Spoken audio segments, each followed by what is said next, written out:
You talking about football? Yeah, football. NFC North. Now let's talk football. Welcome back, everybody, to Headed North, an NFC North podcast, and I am your host, D-Tron. This week, we've now gotten through most of the craziness in the free agency period, and we're really starting to lock in on what teams still need going into this 2023-24 season. So on today's show, we're going to be taking a look at what the critical needs are still left out there for each of the four teams. Also going to talk a little bit about free agency for the Vikings and what they've got to do to make themselves relevant, or at least keep themselves relevant in the division. And then we're of course going to talk about the NFC North saga that is the Green Bay Packers and the Jets. But before we get into the topics for today, want to touch on our sponsor from last week, who is sponsoring us again. Thank you very much. Off Racks Shop. Now, if you guys have a chance, go down to our show notes or head over to offracksshop.com. They have tons of vintage and thrifted items for you, including men's clothing, women's clothing, and accessories. So if you haven't already, definitely go and check out offracksshop.com and shop their selection. Let them know D-Tron sent you. I think there's a code that we'll put down in the show notes or in the description if you're watching on YouTube, and you guys can get 15% off your order. So head over to offrackshop.com. All right, this week we're getting the show kicked off with none other than the Green Bay Packers. Might as well get them out of the way. So I mentioned that we were going to look at what each team still needs coming into this week and headed into the draft. And really that's what we're going to focus on, the what they need to get in the draft. So I'm going to refresh you guys on the positions that everybody's going to be drafting in as we discuss who might be top talent for them to go after. There's also some draftnetwork.com write-ups on a few of the teams out of the NFC North, and they tossed out some projections. So I figured I'd go ahead and lend my opinion to their suggestions and then maybe toss out a couple of my own. So the Packers. The Packers are going in the first round. They've got the 15th pick. They got the 45th pick in the second round. And they got the 78th pick in the third round. And we're only going to go 3 rounds deep because who knows what happens once you start getting into that fourth round. But before we can really talk about who they should select, we should probably talk about Aaron Rodgers and how him and the Green Bay Packers and the Jets are at a stalemate. Because I think that's going to impact the draft picture for the Green Bay Packers. Right now, Yahoo is reporting that the reason the Aaron Rodgers and the Jets trade has stalled is because of one really important thing. So Yahoo said that in this deal, the Jets are looking to, of course, get Aaron Rodgers, and the Green Bay Packers are not even looking for a first rounder from the Jets. They're actually only trying to get a second round pick from this year's draft and then a conditional 2024 draft pick. But the reason that the Jets haven't gone through with this is because they actually want some kind of guarantee that if Rodgers only plays 1 year, that the Packers will give them a 2025 draft pick as well. Which means the Jets don't seem like they got a whole lot of confidence in Aaron Rodgers sticking around for these next 2 seasons. It doesn't sound like the $100 million that he is owed is the sticking point. Is he going to go into another dark time retreat next year and come out and decide he doesn't want to play anymore? I mean, going into this offseason, he said he was 90% on a no and 10% still play. So I think the Jets are really trying to cover themselves so that they don't find themselves stuck with Aaron Rodgers for just 1 year, but having to give up draft capital from this year and next year. So they want to be compensated some if Aaron decides that he doesn't want to continue. All right.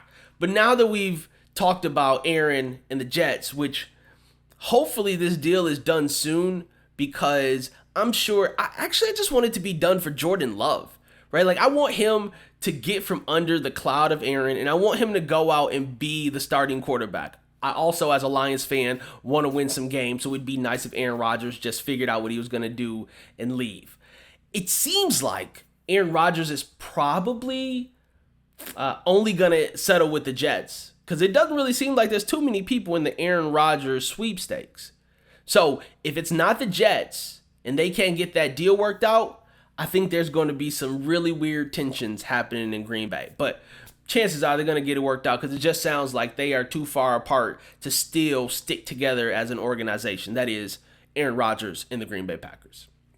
So Green Bay, expecting Jordan Love to be the starting quarterback, Green Bay needs to put some talent around him. So their top needs going into the draft are going to be getting a wide receiver, certainly. Potentially a tight end, someone who can block and catch, because they're going to need offensive weapons. They did get rid of Tunyon, and I think, honestly, they just need to put some pieces around Jordan Love to make his life easier.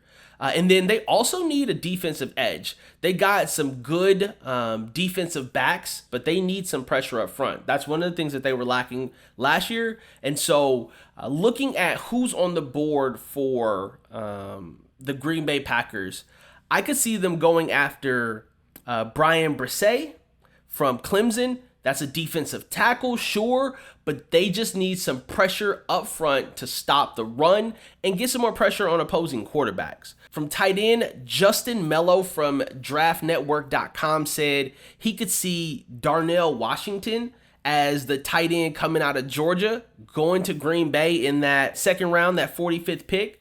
And then someone like Jordan Addison or Zay Flowers that could provide them either a speedster to get downfield or someone that could provide them a big target in the red zone.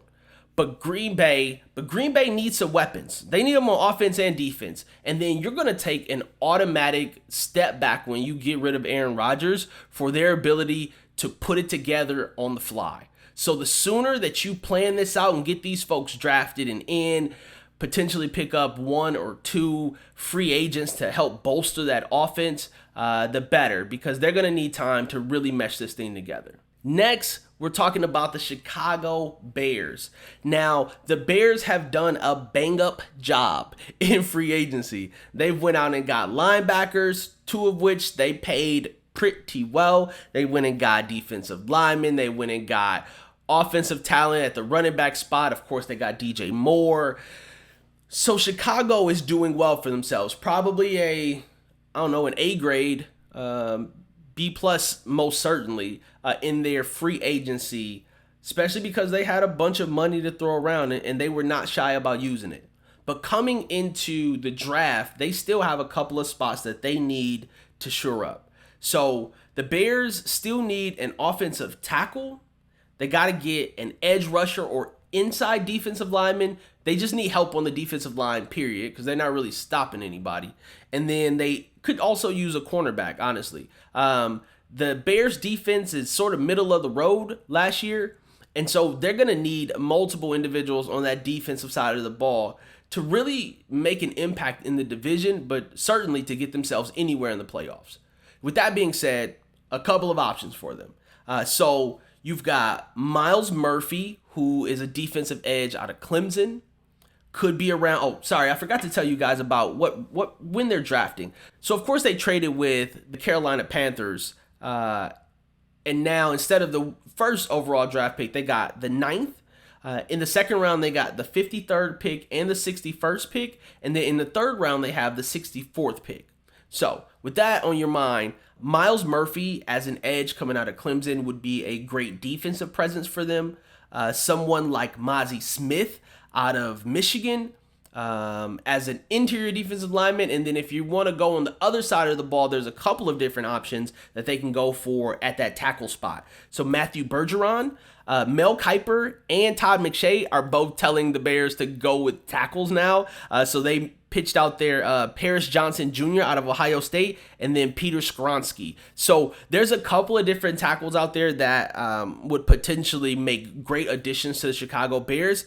I'm guessing that Will Anderson Jr. will likely not be available there, or Jalen Carter. But if one of those two individuals are available, I could certainly see the Bears taking them.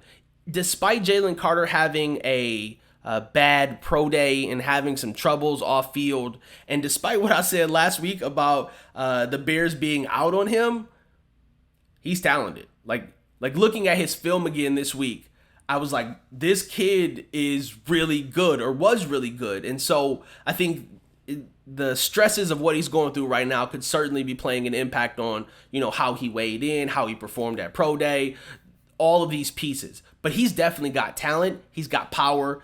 He's disruptive. So if Jalen Carter is still available, or like I said, Will Anderson Jr., which I'm pretty sure Will Anderson Jr. is going to be off the board. But if either one of those are available, certainly I could see the Chicago Bears moving on one of those two fellas. But in the interim, I think there's some offensive tackles that would certainly bring value. I mean, Bergeron out of Syracuse is big. He's agile. So here's the thing. Justin Fields is going to move around.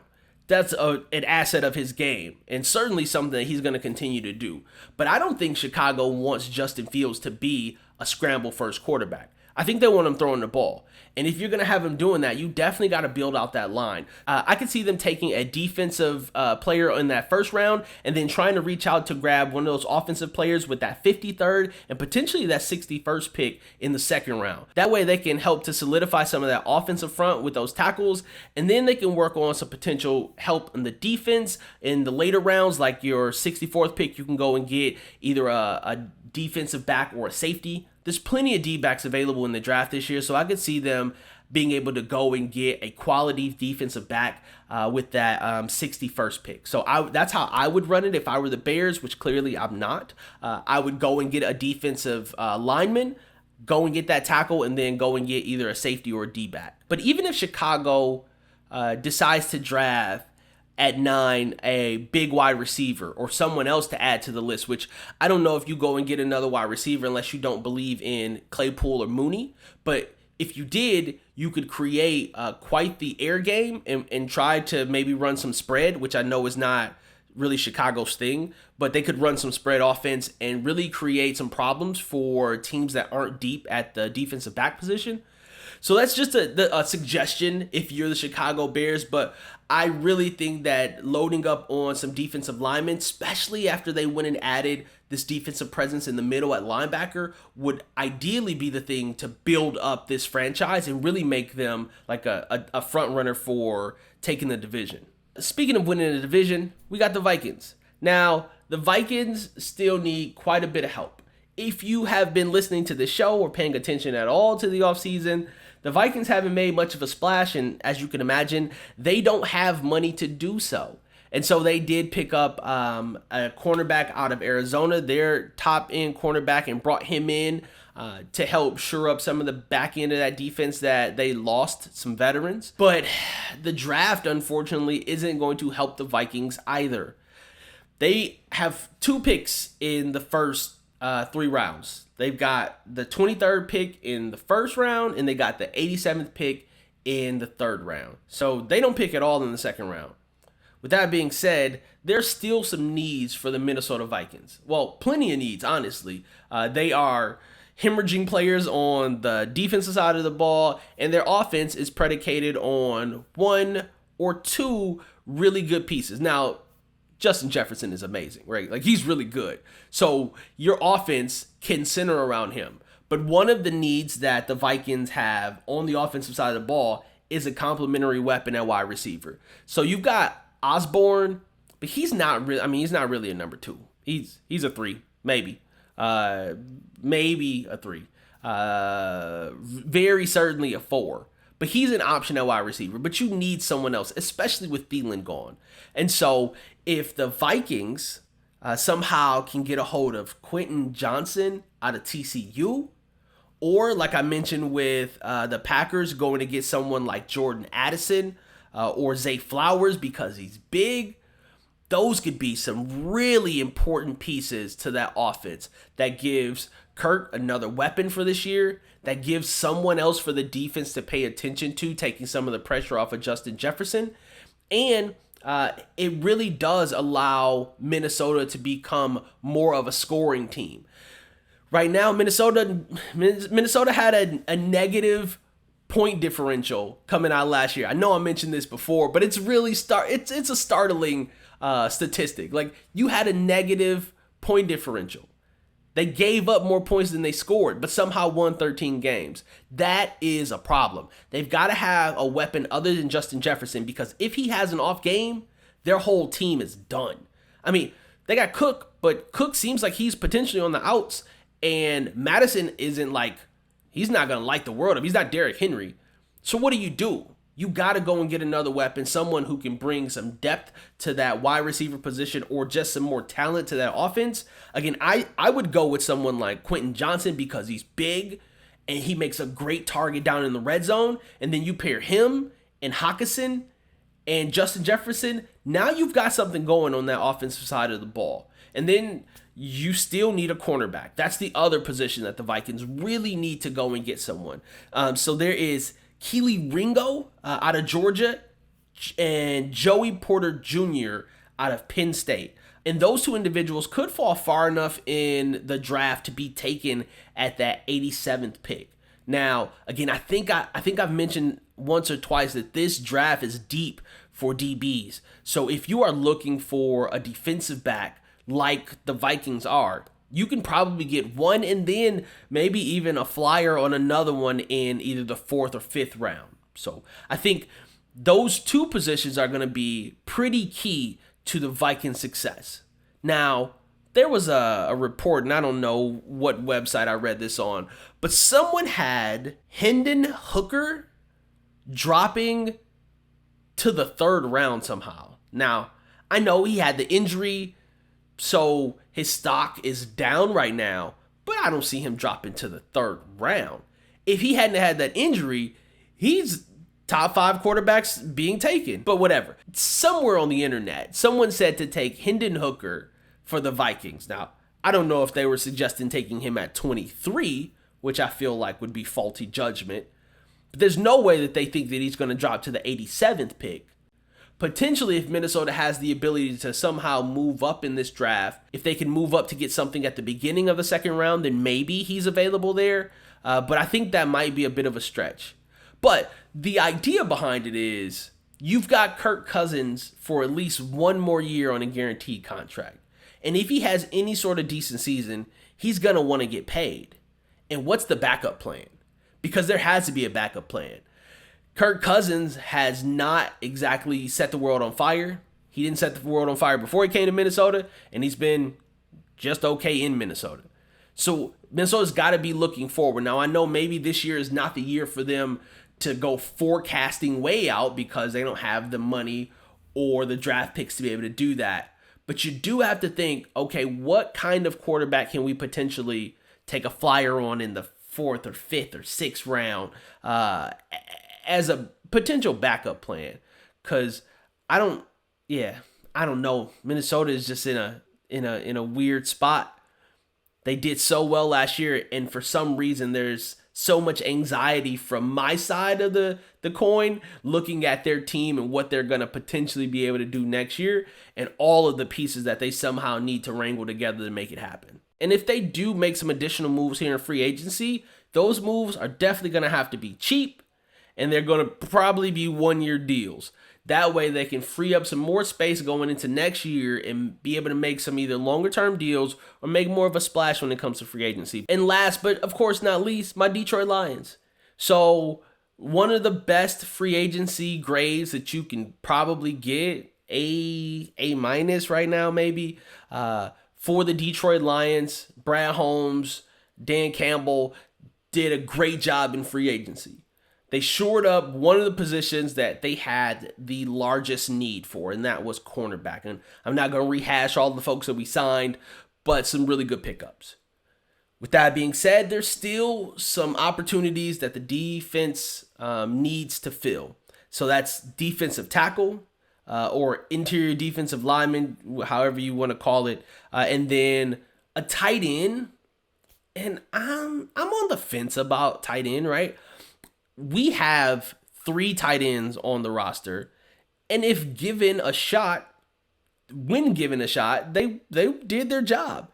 Now, they're not setting the world on fire, but they don't need to. They just need to block and occasionally catch the ball. So I don't know if tight end is right at the top of my list, but Jack McKessie from draftnetwork.com listed 5 people that the Lions should go after. Wait. Let me back up. The Lions have a bunch of draft picks. In the first 3 rounds, they've got the 6th pick, the 18th pick, the 48th pick, the 55th pick, and the 81st pick. That's 2 in the first, 2 in the second, 1 in the third. So with those 5 picks, Jack McKessie from draftnetwork.com said that the Lions should select these 5 people in this order. Jalen Carter at number 6.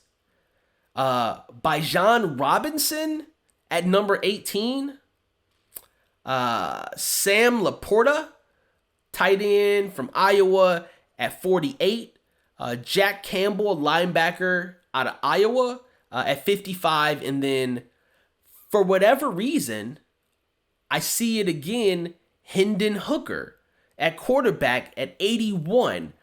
I get the ACL concern, but how do you guys have him drop into the 3rd round because of that? I'm not convinced, but here's my take on all of those. If Jalen Carter is available at 6, he's probably the best player available that the Lions need. And I'm still on the fence. I don't know if his potential upside outweighs the bust potential. Ooh, bust potential. If you're a Jalen Carter fan, I'm sorry. He's not going to be a bust. But is he going to be a 6th overall pick caliber? And that's what I really mean to say. Let me not doubt this man's talent. He's really good. But is he going to fulfill what we need from an inside defensive lineman? We need someone who can come in and at the very least produce at the level of Isaiah Buggs or better, right? Immediately. And you don't necessarily have to come in and be Aiden Hutchinson, but you've got to come in and make an impact right away. And this regime in Detroit is about working. They're about working. They're about grinding. If you're going to come in and you're sluggish because you haven't put in the work in the offseason, or, hey, you're going through some things, so you're not really focused on your game right now, I don't think that's going to fly. So I know that he's super talented, and if he's on the board, people say, go and get him. I would potentially take someone else. I wouldn't take Jalen at number 6. I just think there's a lot of risk there, and maybe he turns into, someone amazing in the NFL, and maybe he doesn't, but I wouldn't take a flyer on him right now if I were the Lions. Bijan Robinson, that doesn't make any sense. Like, I get what Jack is saying by, going to get him, right? Like, he's talented. He is a completely different kind of running back, and we don't have that right now. But we do have solid running backs. DeAndre Swift is really good, and if he can stay healthy and be consistent, he provides the kind of spark that you need, and he's got a couple of years under his belt, understand how the game is played. And also, we just picked up David Montgomery, who is averaging, 5 yards a carry for Chicago, putting him behind our line. He's going to play the offsetting back just like Jamal Williams did. So why would we go and get Bijan Robinson at 18 and potentially pass up on linebacker or maybe even a guard or tackle for the offensive line just to shore up our offensive line? Like, I don't know if I would go and get Bijan Robinson. Heck, we could even go and get another receiver. I know we got Jamison Williams. We've got Amon-Ra St. Brown. But then DJ Chark is gone. Who's going to fill that spot? I would potentially go with a different player at 18. Luckily, we don't need to pick up a cornerback anymore. Our defensive ends are pretty good. So I would go wide receiver at that 18 and potentially go and get a big impact player there and add him to the fold with Jamison Williams and Amon-Ra St. Brown. But I wouldn't go and get Bijan Robinson. Plus, I don't think he's going to be available at 18, honestly. They said Sam Laporta. I don't know much about Sam Laporta. I do know this because I looked it up. He led Iowa in receptions, and he led Iowa in receiving yards in 2021 and 2022. So while I don't think we need a tight end, heck, we could go with a weapon, just an offensive weapon in general. I mean, if he's going to be able to give us the same kind of production or close to the production of Hawkinson, I'll take him, and then we can use Brock Wright and Zylstra as blocking tight ends or someone who sneaks off the line to catch, a touchdown every couple of games. So Sam Laporta, I'm on board with him. Jack Campbell, here he's like 6'5", big Mike linebacker kind of guy. And when you've got someone like Malcolm Rodriguez, who's floating around, and then Anzalone, who we signed again, you probably want someone big and imposing in the middle of the field, someone who can play like a true Mike linebacker. So if Jack Campbell is any kind of talent like he's been scouted to be, taking him at 55 is probably a solid bet. And then I just don't see the Hendon Hooker thing. I get taking potentially a quarterback because, Jared Goff is really good last year, but he's been, hit or miss sometimes in his career. So having a backup plan that you can help groom for a couple of years, and if Jared is still giving you great production next year, right, you pay him. And if he's not, then you've got this person that you're sort of working toward being your starter. But I just don't think Hendon Hooker's going to be there. If he is, though, he's a quality talent. And if he comes back from that injury full force, I could see him being on the depth chart. But certainly the Lions need someone at backup quarterback that can potentially come in and win the game for you if it's on the line and Jared Goff goes down. So that is all that we got for the 4 teams in the division this week. Before we get into Around the League, I just want to say, if you or your business would like to reach the ears of listeners just like you, people who care about football in the Midwest, definitely hit us up in our show notes or YouTube down in the description and find our email address. Send us an email and let us know how we can help with your advertising needs. All right, we're going to get into Around the League, and we're just going to do some quick hits this week for Around the League.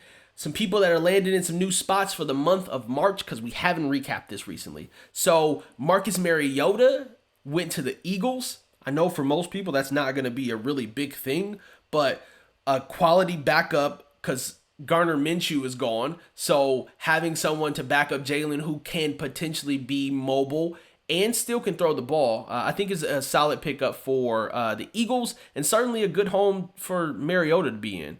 Bobby Wagner signed back with the Seattle Seahawks. I don't know if Bobby just needed a vacation, just wanted to go hang out in LA, what the deal was. But Bobby left, and now Bobby's back.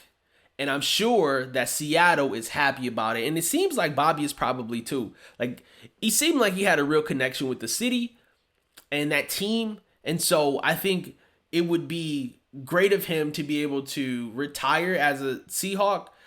Honestly, I like Bobby Wagner as a player, and I really wish the Lions would have got him. But with the potential to go back home to Seattle, or back to his home squad, Seattle, I think it was certainly a good move. So I didn't mention it, but Jalen Reeves-Maybin, back with the Lions, had a stint here, left, and now he's back. And Nate Sudfeld, backup quarterback for the Lions. And I know I mentioned that the Lions need some backup quarterback help. Nate Sudfeld is a professional, so he can do the job, but certainly want to potentially go and grow someone for the starting job in the future. I don't remember if I brought up the fact that Dalton Schultz went to the Texans this week or last week, but that's a pretty big signing. Dalton Schultz was pretty good. I know if you talk to fans of Dallas, now that he's gone, they're going to tell you that he's average. But while he was there, he was an exciting player to watch. So I think going across town to rivals in Houston is going to be a really good pickup for the Houston team, especially after they get their new quarterback. They're going to be rocking and rolling with some offensive weapons. I didn't mention it, but Amani Owarie is no longer with the Lions. He is now with the Giants. So the Giants picked him up. The D-back position was actually honestly pretty full for the Lions after these most recent 3 signings. So it's probably good that he found a new home because I don't know if he would have gotten much rotational time with the Lions. And lastly, we're going to close out with some Lamar Jackson conversation. So I don't know if this is posturing by Lamar or by the Ravens, or if this is just a ploy to get him his asking price. But he came out recently and said that he requested a trade at the beginning of March, which right now the owners are at the owners meeting and they're talking about the futures of the franchise, and it sounds like Baltimore is still talking about Lamar Jackson as their starting quarterback, but it doesn't sound like Lamar is trying to be there. And if he is, that relationship feels like it's going to be pretty tainted. No lie. But Lamar is an interesting figure. He has basically been playing much of this out on Twitter, where he can talk directly to people. Being that he doesn't have an agent, he doesn't have that to sort of stand in his way. But I also think that might work against him when it comes to this negotiating his contract thing. I don't know if there's many people that are going to want to pay Lamar the kind of guaranteed money that he's asking for, especially with the injuries, the not finishing full seasons. He did have the MVP, so that's to his credit. But I think that there's more question marks, and he wants to get Deshaun kind of money, and the Browns should have never gave Deshaun that kind of money. So I don't know what's going to happen with the Lamar Jackson situation, but I'm sitting here with my popcorn watching the same way that you guys are, on the edge of your seat, trying to figure out where he's going to go and who's going to pay all that money. All right, guys, that is it for the day. As always, I appreciate you coming along on this journey. Next week, if you decide to come back, which I really hope you do, make sure you've got your bags packed because we are headed north. I'm D-Tron. Peace. You talking about football? Yeah, Overtown, NFC, North. Now let's talk football.